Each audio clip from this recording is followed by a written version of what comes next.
Welcome in, everybody. This is episode 157 of Catfish on Ice podcast with your host, Chad Minton, on this Sunday fun day.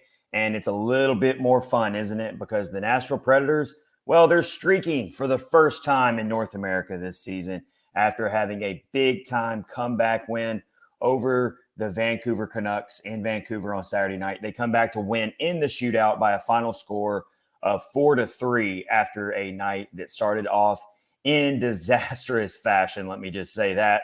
We are going to open up episode 157 with complete reaction of how that game unfolded, what we should take away from that game moving forward, and then, of course, do we still have plenty of reasons for concern?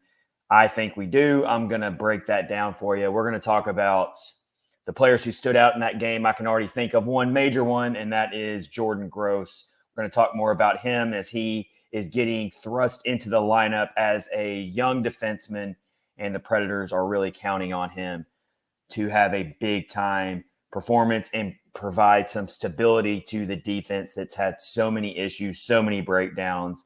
Going to get into that and some other players that really stood out in that game.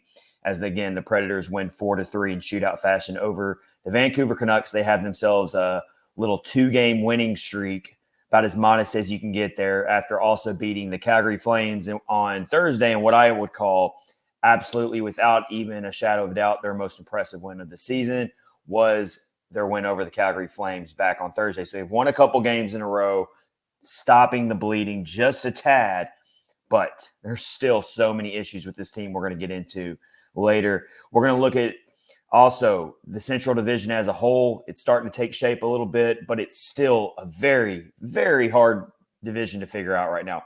Very unpredictable.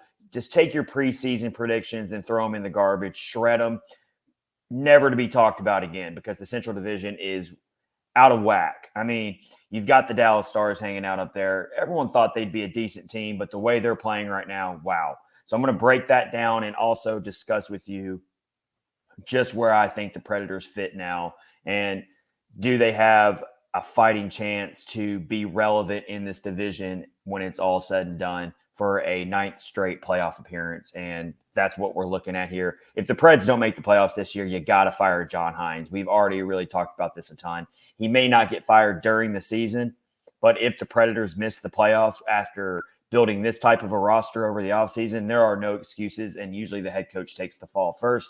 So we are going to get into that. Got to look ahead at the upcoming schedule, because this six-game stretch coming up here is things are about to get real for this team. And judging how they come out of this 6-game stretch and these teams I'm going to talk about that are upcoming on the schedule, it's really going to shape just how bad it is, or maybe on the flip side, just how much we might have been overreacting a little bit. Maybe this team will be just fine. Really got these next 6 games circled as big-time games here, mostly due to the step up in opponents, step up in oppositions getting real. As I'm about to get into, this win over the Canucks, write it off. I mean, it's great that they figured out a way to win. I'm not taking that away from them, but it's the Canucks. Come on now. They're one of the worst teams in the Western Conference. Team's a mess. So I'm looking at these next 6 opponents here that I'm going to round out the episode talking about. And yeah, it's time to get some really impressive wins like you did against Calgary. You got to get a few more of those coming up in these next 6 games, because the Predators, they will begin to fade fast in the Central Division conversation if that continues. So that's what we got in store here in this post-game reaction episode of the Vancouver Canucks matchup, the Vancouver Canucks defeat by the Predators. So before that, we are part of the Hockey Podcast Network, and we are presented by DraftKings. Promo code THPN. Please go down below and hit the subscribe button if you're checking out the YouTube video, or if you're listening right now on one of your favorite podcast platforms. Be sure to head to our YouTube channel, hit subscribe. If you're on Twitter, follow us at Catfish Ice. We're also on Facebook and Instagram. Always appreciate that. When we do live episodes every week, live streams, with my co-host Rich Howe and Kyle Perkins. We always have a ton of listeners get in on the live conversation. It's always a lot of fun. It's a blast. So hit the subscribe button so you can get notifications for when we're going live with our episodes. We'll have another live episode coming up sometime next week. We will let you know when that's coming. And of course, our great friends at the Hockey Podcast Network, we really appreciate them giving us an awesome platform to share this podcast with everybody. All right, so let's get into it with the opening face-off of episode 157 of Catfish on Ice, and that is that the Predators avoid disaster and they complete the comeback against the lowly Vancouver Canucks. I hate to be the Debbie Downer here, but it is the Vancouver Canucks, everybody. And the Predators could not have figured out a worse way to open up a game against a such horrendous opponent. No offense to any Canucks fans that are listening, but you cannot open a game that way. And it was a collective effort. First of all, one of the worst first periods I have seen individually for Juuse Saros in a long time. He did not look comfortable. The first goal given up in the game was just a goal that Saros has to have. And it wasn't, despite there was a defensive breakdown that gave the Canucks a chance to pounce, but it was still a goal from the outside, from the perimeter, that Saros of his caliber should be able to snag, especially that early in the game. The Canucks get on the board in the first 2 minutes of regulation, and they're already up 1-0. Again, like I said, it's a snapshot, and it's just it's a routine save for a goaltender the caliber of Juuse Saros. He lets it by, and then it gets worse. Less than 2 minutes later in regulation into the game, Canucks pounce to a 2-0 lead. So just like that, you're down 2-0. The second goal given up was the product of a young mistake by Jordan Gross. These growing pains are going to happen. You know, all the fans, they want to see these young players in the lineup, and I get it. I'm right there with you on that one. But you're going to have the trade-off there is you're going to get these turnovers by your young players. And if you look at the goal that JT Miller scores here, it's a pass back to Jordan Gross. He mishandles the puck trying to pass it. And just like that, the Canucks just pounce on Juuse Saros. The rest of the defense has no time to react. And just like that, you're down 2-0. Again, it was the product of Jordan Gross mishandling the puck. Maybe the intensity of the situation got the best of him and he just lost a little focus. It's understandable. I say it all the time. These players, they're human. And that's what happened with Jordan Gross. He mishandled the puck, and you're down 2-0. I'm going to talk a little bit more about Jordan Gross and how his night went here coming up very soon. But it's a horrible way to open the game. And you're already thinking, okay, time to turn this game off, and we're only 4 minutes into the game. But just because Saros has just not been in good situations lately, and it's not all on him, but he also has played a part in that by not being his best. And so you're already down 2-0, talking about a team that's really struggled to generate consistent offense, even along with their shaky defense. It's just been an all-around really bad overall season for the Predators in many different ways of the parts of the game. So you're down 2-0, and not only that, but the Predators can't even really generate any shots on goal to try to cut into that lead as the first period rolls on. They only end up getting 3 shots on goal. 3 shots on goal to the Canucks' 13 shots on goal in the first period. So it's just that first period, you're thinking, how in the hell are the Predators going to bounce back from this? They haven't shown us all season that they're capable of doing that. If anything, they've shown us that they're capable of surrendering leads when they jump out ahead. So maybe it's better to come from the other way in and only be down by 2.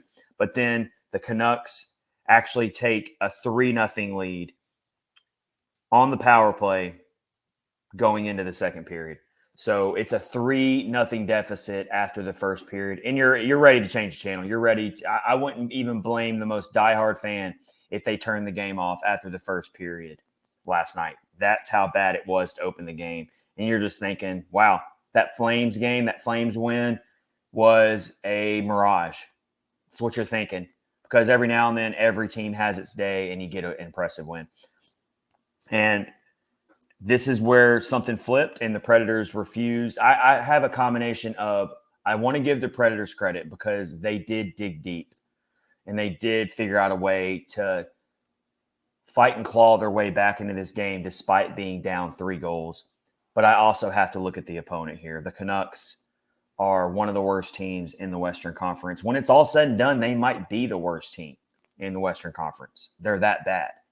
They're certainly down there among the 3 worst teams if you want to include the San Jose Sharks, and if you want to maybe throw the Coyotes in there. But the Coyotes, they're definitely not tanking. They're playing hard hockey. So, I mean, the Canucks they're way down there. They're not a good team at all.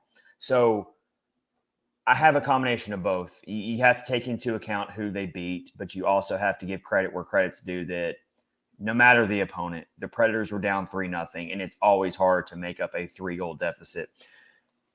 Let's talk about Jordan Gross. So he is a defensive prospect who has a lot of offensive talents to his game. He's a very smooth skater. He moves the puck well, and that's why I am on board with him being in this lineup, even with some of the mistakes he's going to make, like the one he made early in this game.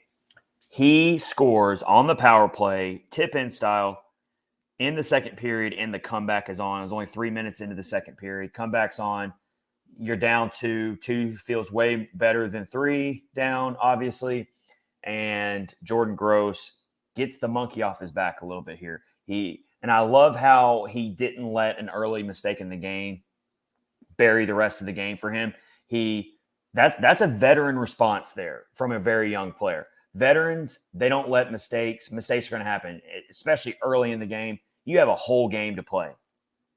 And Jordan Gross stayed focused. He stayed into the game, and he gets his first NHL goal to start the Preds comeback. Assist from Mattias Ekholm and Nino Niederreiter. Then Gross scores again on a wrister that was gorgeous early in the third period. And when you're down 2 goals going into the third period, it is really, really critical to get that first goal early in the period because it sets everything back up. It allows you to treat this almost like it's a 0-0 game again because you've still got a whole third period to play and you're only down 1. You don't have to press as much. You can be a little bit more selective because you've got so much of the period left to get that final equalizing goal. So Jordan Gross scoring just a little over a minute into the third period was huge. Zach Sanford gets the assist along with the secondary assist from Mark Jankowski. So just like that, you're down 3-2. And this is where the Preds completely seized control of this game and said, it's not happening tonight. We're a bad team right now, but we're not as bad as the Vancouver Canucks. We are not that bad. We're going to make amends for that first period, and we're going to figure out a way to get 2 points tonight because we have to. Against a team like the Canucks, we have to. Cannot be surrendering points in the standings against a team like the Vancouver Canucks. So the period rolls on. I will say the Canucks got their chances as well. It wasn't like they weren't testing Saros. Let me get back to Juuse Saros as well.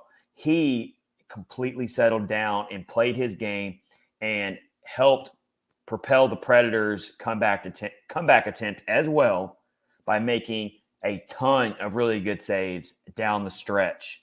He came up clutch. He didn't let the first period bury him either. And that's what Vezina caliber goalies do. He ends up making 42 saves in this game, which is a season high, only his 3rd win of the season. But you know what? Definitely after that first period disaster, he settled in and ends up doing what he's done plenty of times already in his young Predators career, which is be a main focal point as to why the Predators were able to get the 2 points. So I want to definitely not overlook what Juuse Saros did in this game with 42 saves, which was his season high so far. All right. Nino Niederreiter ends up getting the tying goal not too long after Jordan Gross made it 3-2. So remember how I just said getting that early goal when you're down 2 going into the third period is huge because it allows you to settle down and maybe not press as much because you have the rest of the period to get the equalizer. Well, the Predators decided, you know what, we're not going to settle down. We're going to keep pushing. We're going to really give the Canucks a knockout punch here. And although it wasn't a knockout punch because this game did end up going to overtime, it really did flip the game on its head here when Nino Niederreiter scores a very veteran, savvy-like goal. He just gets in close on Thatcher Demko, pounds at the puck, squeaks it by him. We know he's a big body. We know he's a physical presence. That's why the Predators brought him in. Niederreiter has 6 goals on the season now. And so you had almost a whole entire third period left, and we're tied at 3-3. The comeback is complete. But, of course, the Predators had to make sure they didn't give up another goal to the Canucks and come away with 0 points despite the comeback. And that would have been gut-wrenching for me. I was already thinking about it. I put out there on Twitter that I felt like a phantom borderline penalty was coming up for the Predators. They were going to have to go on the penalty kill. And although the Preds penalty kill has actually been one of the few bright spots of this team this year, I had these nightmare visions that the Predators were going to have to kill a penalty. The Canucks were going to go back ahead 4-3, and this team's comeback attempt was going to be spoiled. They were going to come away with 0 points, and I was just so concerned about that. But as I just mentioned, Saros played great. The team did play a little bit smarter and avoided any really bad penalties that would put them in that situation. And just like that, we are heading to overtime as the Predators come back from 3-0 down. The overtime was pretty exciting, I must say. Both teams play. I got to say, and I said this as well during the game, I haven't seen two teams play that effective and that strong of 3-on-3 defense in a while. It's hard to play a really structured defense when there's that much open ice. Most of the time, overtime is settled within the first couple minutes because a team gets possession, they play keep away, and then they just pounce on the goalie and it's over pretty fast. But I felt like both teams played the puck very, very well defensively, and it was trading possession. Both teams were trying to dominate and play keep away, which is what usually happens in overtime when it's 3-on-3 hockey. But I thought it was pretty good defense from both teams. And so this game had to go to a shootout. Mikael Granlund about had the walk-off win in this game as well. He scored almost right before regulation was over, before it went to overtime. So there was plenty of excitement going down the stretch. And this game goes to a shootout. And Saros technically only has to make 2 of the 3 save attempts because the third save, the Canucks player lost the puck, didn't even make a shot attempt, which is a pretty bad blunder there. But Matt Duchene scores the one shootout goal that was needed to get the extra point, and the Predators end up getting 2 points on the night via the shootout. Even though I hate the shootout so much, I would much rather the NHL have a 10-minute overtime instead of a 5-minute overtime. And most of your games would be settled in that 10-minute slot, and you would never have to use the shootout. I do not like the shootout. It is just so gimmicky to me. But in this case, it works out for the Predators. Matt Duchene scores to get the extra point, despite what I would call a very ghost-like performance from Matt Duchene. And it shows in his expected goals. Matt Duchene had a 0.15 expected goals for, according to moneypuck.com. It doesn't get much lower than that. I mean, that's like pretty much as close as you can get to being a ghost in a game. I know there's more to a hockey game than scoring, but when I look at a player like Matt Duchene, one of your biggest goals is to be producing goals and scoring goals, and it's just not happening for him right now. I do love that he got the shootout goal to at least get the Predators an extra point, but he has got to settle things down here because it seems to me like he's frustrated with his own personal play, and the Predators need him to wake up and turn back into last year's Matt Duchene, or at least come close to it, to start beating some of these better teams that are coming up on the schedule, which I'm going to talk about here in a few. But thanks for listening. This is Catfish on Ice, episode 157, as we continue to talk about the Predators beating the Canucks 4-3 via the shootout for their second win in a row, just their 5th win of the season overall. as they look to stop the bleeding here. They need to string together like a 3, 4, or 5 game winning streak to really get back on track here, in my opinion. And so this is their second win in a row here. Looking at some of the scores here, as we mentioned, Jordan Gross has 2 goals in the game. Niederreiter scores the other goal. Assist from Sanford. Ekholm had 2 assists in the game. Jankowski with an assist.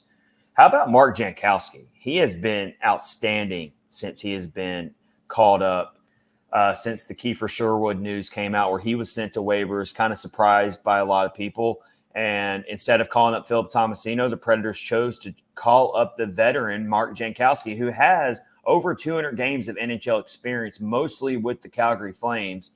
He scores in his debut with the Predators on Thursday against his former team that drafted him, the Flames. And then in this game, tallies an assist, only 13-21 of ice time, only had 1 shot on goal, won 10 of his 15 faceoffs. That should not be glossed over there. That's pretty huge. That is a big-time development there for Mark Jankowski. Ryan Johansson, we know that he's always very trusted in the faceoff circle. He won 14 faceoffs. Colton Sissons won 6 faceoffs. But for the most part, going back to Jankowski, I thought he's been a great presence. You need to keep him in the lineup moving forward. He is looked really well, and I don't see any reason to pull him out right now. He's got the veteran experience. He's doing a lot of things well in his first 2 games, and I don't like this constant blender of trying a player out for a couple of games and then calling up another player and trying that player out for a couple of games. I don't like that. I want to keep a consistent lineup for at least the next, 5 to 10 games at least. Let's get in that range there. Live with the consequences. See what these players can do. Can they start building some more chemistry with each other, which is what you really need to be doing right now.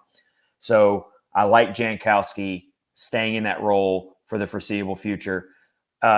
And Jordan Gross, despite that early game mistake, I am also all in on keeping him in the lineup and letting him grow and develop. That was a great development in that game where he bounces back for 2 goals after making such a bad error to open the game that led to a Vancouver Canucks goal. So I am very, very encouraged by what I saw from Jordan Gross, and he needs to be staying in the lineup for the foreseeable future, along with Mark Jankowski. 2 newcomers to the lineup that I think you can build off of here.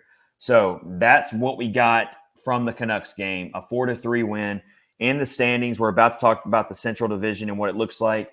Before I get to that, I appreciate you listening. This is episode 157 of Catfish on Ice, as we are presented by DraftKings and part of the Hockey Podcast Network.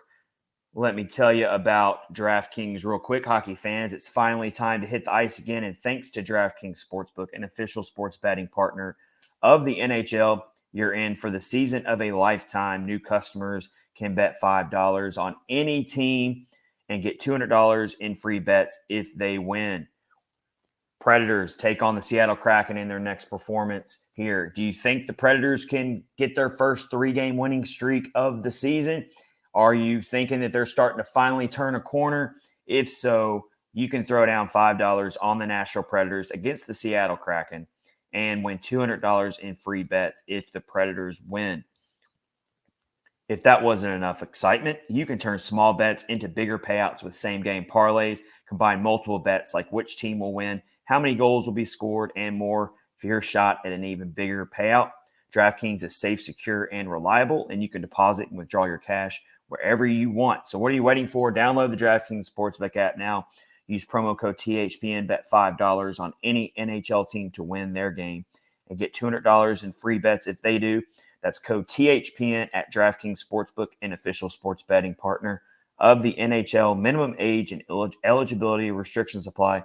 Please see our show notes below the episode for details on how to get gambling help if you are having a gambling crisis and you need help. We have all the information below in the episode for information on that. Let's move ahead here and look at the upcoming 6-game stretch that I talked about at the beginning of this episode that is really going to set a tone for whether this team is going to turn a corner and get back to where kind of in that neighborhood of where we figured they would be going into the season, or are they really about to just fall apart here and turn this into a season where we're going to highly doubt that they even make the playoffs, which will be disastrous. And at that point, I think you have to fire John Hines and not bring him back for the second season of his 2-year deal that he signed over the offseason. There will be no excuses to miss the playoffs with this roster that he has at his disposal. And the head coach always takes the fall first before the players do, almost always. So let's look at this next 6-game stretch. I just brought up the Seattle Kraken. They are next on the schedule. They're on Tuesday as the Predators are rounding out this road trip here. And they've got 2 wins on this road trip so far. Seattle Kraken are going to offer you a much more difficult task than what the Vancouver Canucks did. I cannot stress that enough. The Kraken, they are a much improved team from their expansion year. And when you look at their roster, they are extremely deep. They have plenty of very impressive players on this roster that you have to worry about. They have 7 players who have at least 8 points on the season already. 7 players. That is deep. They've got their leading goal scorer is Andrei Burakovsky, who is their newcomer on the team. 7 goals for him. Jaden Swartz has 10 points, 5 goals, 5 assists. Matty Beniers, the big rookie sensation, looks the part this year. He is dynamic. You have to keep tabs on him. He has got 5 goals on the season and 9 points overall. Jared McCann has been with the Kraken from the start. He is another great leader for this team.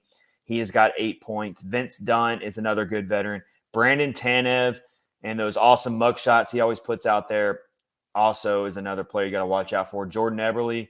I mean, this team is very, very deep. Morgan Geekie is a good player. Yanni Gourde. I mean, you just look up and down the lineup. Bjorkstrad.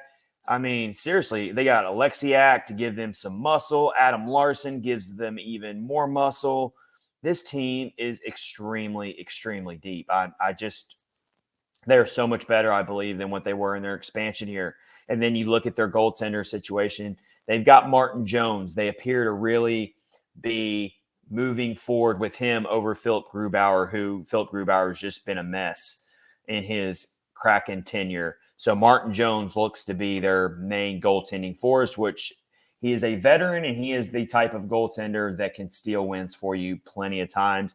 And he is off to a 6-3-1 record, 2.61 goals against average, and a .901 save percentage. Not astounding, but he is still a quality enough goaltender to where with that lineup of forwards, you can win a lot of games. And that's exactly what the Kraken are doing. They're on a 4-game winning streak right now.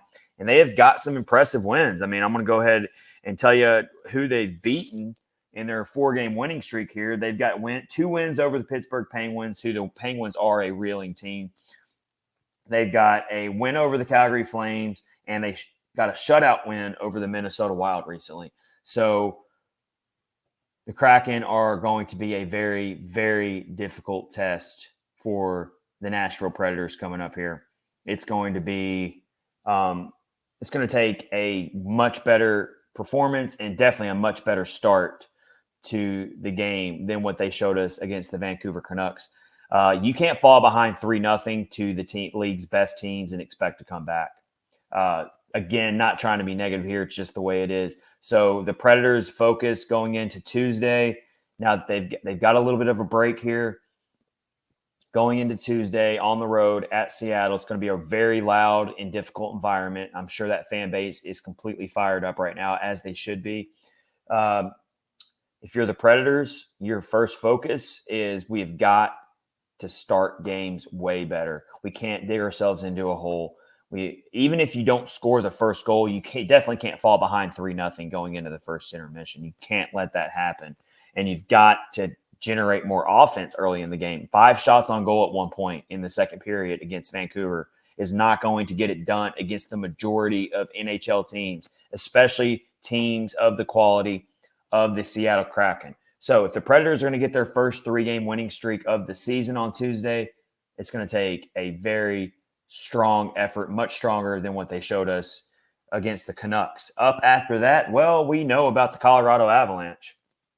And even though the Avalanche have not been quite as impressive as maybe you would expect them to be, it's still, it's still the Avalanche. And I think they're going to eventually round out and be just fine. The Avalanche are 6-4-1 on the season. So pretty average for a team like the Avalanche, the defending Stanley Cup champs. But it is our first meeting with the Avalanche since they gave the Predators their first franchise sweep in team history. So have that game circled.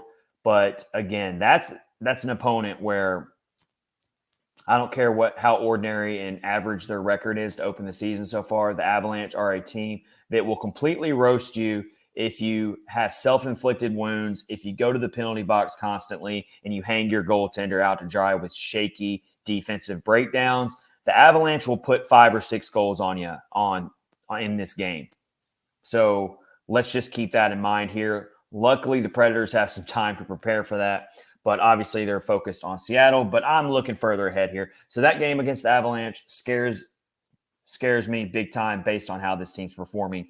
Even after beating Calgary and even after beating Vancouver, that game against the Avs, I do have very, very little confidence in. But we'll see. We'll see what happens. Then the Predators come home for 4 games out of this 6-game stretch. They get the New York Rangers at home. Another really, really tough opponent there. And that's what I was getting at when I said this 6-game stretch is really, we're going to see what this team is truly, truly made of here. Are they a team that can hang with some of the league's best teams, or are they a mediocre French playoff team once again? And we're going to have to sweat it out until the last couple games of the season to see if this team sneaks in with the wild card and has to play the Avalanche and get sacrificed again, or maybe even play the Dallas Stars as good as they look. I don't know. So the Rangers will be at home, probably have Shesterkin in net. And the way this team is struggling to generate a lot of offense and not putting a lot of shots on goal right now, don't like the chances against Igor Shesterkin in the New York Rangers. Then you take on the Minnesota Wild. They are a very hard team to figure out. The Wild, much like the Predators, they are starting to play much better recently, but the Minnesota Wild are another team that has opened the season very, very poor fashion. And a lot of people had the Wild pegged as their second best team in the Central Division behind the Avalanche. And the Minnesota Wild are currently 5-5-1 on the season. They opened up the season really, really bad. They've bounced back recently. That's a game that I'll call it ahead of time here, a toss-up. I do think the Predators, if they play a very strong game, they play smart, play focused, play up to their abilities, I think they can beat a team like the Minnesota Wild when I'm looking at this 6-game stretch here. Then you get the Islanders, another toss-up game. The Islanders are back and forth. Hard team to figure out this early in the season. The Islanders are currently 7-5 on the season, though, and they've got a wild card spot. So they're playing well. I mean, they're not a team that was expected to do much this season. So we'll see. I think that's a game that the Predators should be able to win on paper. Then this 6-game stretch here, I'm talking about this critical 6-game stretch, rounds out against the Tampa Bay Lightning at home on November 19th. So I'm looking at it here. Do I think the Predators could figure out a way to win 3 of these 6 games? I would consider that a major, major victory. And I know that sounds weak, but I'm just trying to be a realist here. Win 3 out of these next 6 games. And I can feel like, okay, we got through that stretch there. But this 6-game stretch also scares me into thinking the Predators could lose 5 of 6. And judging where they're already at in the standings, you lose 5 of these 6 games, then you've already dug yourself a big hole here, and it's gonna take like a lot of winning and very few losses to dig your way out of it. So this is just a huge stretch here that I'm focused on coming up here. Let's get to our next segment here of Catfish and Ice. This is episode 157. Subscribe to our YouTube channel and follow us on Twitter at Catfish Ice. Let me know how you're feeling about the Predators. Tweet the show. Let's look at the Central Division real quick, and let me discuss where I think the Predators fit in all this. Dallas Stars, I got to put them ahead of the Avalanche now in my Central Division power rankings at this point. It took me a while. It took me a while for the Dallas Stars to prove it to me, but I can't argue it anymore, especially after seeing their most recent win over the Edmonton Oilers. They completely dominated the Edmonton Oilers on Saturday night to a 6-2 win. The Stars, they have a very impressive offense. They have sturdy goaltending with Jake Ottinger. They have a very quality defense to go with it. They play strong on special teams. Their new head coach, Pete DeBoer, has them fired up. So I've got to have them as the number one team in my Central Division power rankings. I'm going to slot the Colorado Avalanche back to number 2, despite a very ordinary start for their team by their standards. I'm putting them at number 2. Then I will shift the Winnipeg Jets to number 3, another pretty surprising team, I must say. They're 7-3-1 on the season, trying to keep pace with the Dallas Stars. Then is where it gets kind of tricky on who to rank where. I am going to put the Minnesota Wild at number 4 in my rankings right now. Minnesota Wild at number 4. Number 5, I'm going to put the Nashville Predators, but I don't feel extremely confident in putting them there. But when I look at the other 3 teams, the Blackhawks, the Coyotes, and then how about the St. Louis Blues? They have lost 6 games in a row. They are a total disaster. So at least we don't have to feel that bad about the Predators right now, because I can promise you the Blues had just as high, if not higher, preseason expectations. I had them pegged as my second best team in the division, and they are a complete disaster, 3-6 on the season. So I'm going to put the Predators at number 5. I'll put the Blues at number 6 because I do think eventually they're going to figure it out. I'll put the Coyotes at number 7, and even though the Blackhawks are 5-5-2, I still don't. I think it's a little bit of fool's gold here with the Blackhawks, and eventually they are going to cave in. So I'll put the Blackhawks at number 8. That's my rankings. As far as the Predators, this 6-game stretch coming up here is really where it's going to factor into where I want to put them long term. But as of now, after winning these last 2 games, especially the win over Calgary, get up off the mat type of win there, I've got to at least put them at number 5 and see if they can work their way higher up.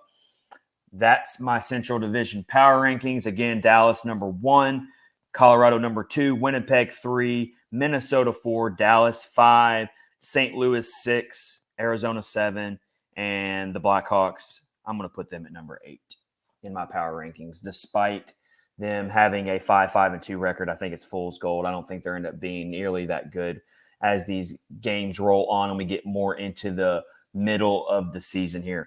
All right, so that has been episode 157 of Catfish on Ice, post-game reaction episode of the Predators beating the Vancouver Canucks in the shootout by a 4-3 score.